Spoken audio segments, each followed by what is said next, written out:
ভালো মন এবং হেলদি থাকার জন্য এক্সারসাইজ ইজ আ মাস্ট। তাই এবার আমাদের ইনস্ট্রাক্টর আপনাদের দেখাবেন কিছু ফ্রি হ্যান্ড এক্সারসাইজ।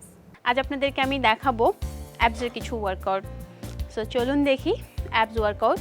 আমরা যেটা করব, ফার্স্টে লেগস স্ট্রেইট নিয়ে আসবো এবং বা পা উঠালে বা হাত দিয়েই একটা লেগসের সাপোর্ট নিব। ডান হাতটা চলে যাবে আপনার মাথার পেছনে। এবার আমরা ক্রাঞ্চেস করব আপ এবং ক্রস করার চেষ্টা করব। এই ওয়ার্কআউটটা হলো আপনার অ্যাবসের জন্য এবং আমাদের যে অবলিক মাসেল আছে অবলিক মাসেলের জন্য।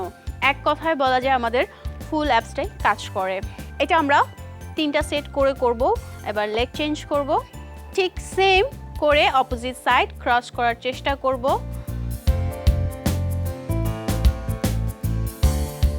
ওকে, অ্যান্ড রিল্যাক্স।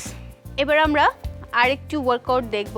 এটা হলো আপনার লোয়ার অ্যাবস এবং আপার অ্যাবস, মিডল অ্যাবস সব কিছু মিলিয়েই এই ওয়ার্কআউটটি। এটি হচ্ছে আমরা ফার্স্টে হিপস আপ করব। হিপস আপ করে একটা পাকে যত পারি উপর দিকে আপ অ্যান্ড ডাউন, পা ফোল্ড করে আপ করব। হিপ যত আপ করা যায়, fold and down, fold and down. ঠিক এভাবে করে আমরা কন্টিনিউ 3টা সেট করব। And leg change.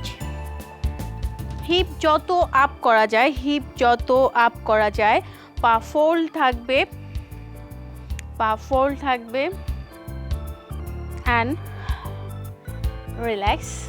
এখন আমরা আরেকটি ওয়ার্কআউট দেখব। এটা হলো আমাদের আপার অ্যাবসের জন্য। লেগস ফোল্ড করে নিয়ে আসবো, দু পার একটার উপরে আরেকটা নিয়ে আসবো। যত পারি লেগসটা ওপেন রাখার চেষ্টা করব। মাথার নিচে হাত থাকবে, জাস্ট স্ট্রেট করে আপ, লুকস আপ রাখবো, সিলিংয়ের দিকে লুকস রাখবো। একটা জিনিস সব সময় খেয়াল রাখবো, আমরা যখন অ্যাপস করতে যাই আমরা বেশিরভাগ মানুষই শোল্ডারটাকে ঘাড়টাকে ফোল্ড করে দেই। ঘাড় ফোল্ড করার কারণেই আমাদের ঘাড়ে ব্যথা হয়, এর জন্য আমরা অ্যাবস ওয়ার্কআউট ঠিক মতো করতে পারি না। আপনি চেষ্টা করবেন আপনার ঘাড়টাকে স্ট্রেট রাখার জন্য অ্যান্ড রিল্যাক্স। আমরা এই ওয়ার্কআউটটি 3টা সেট করব। আমরা যদি এই ওয়ার্কআউটগুলো রেগুলার করি তাহলে আমরা নিজেকে খুব সুন্দর একটি ফিগার দিতে নিজেকেই গিফট করতে পারবো। সো আশা রাখছি আপনি এই অ্যাবস ওয়ার্কআউটগুলো রেগুলার প্র্যাকটিস করবেন এবং আপনি আপনার নিজেকে সুন্দর একটি ফিগার নিজেকেই উপহার দিবেন।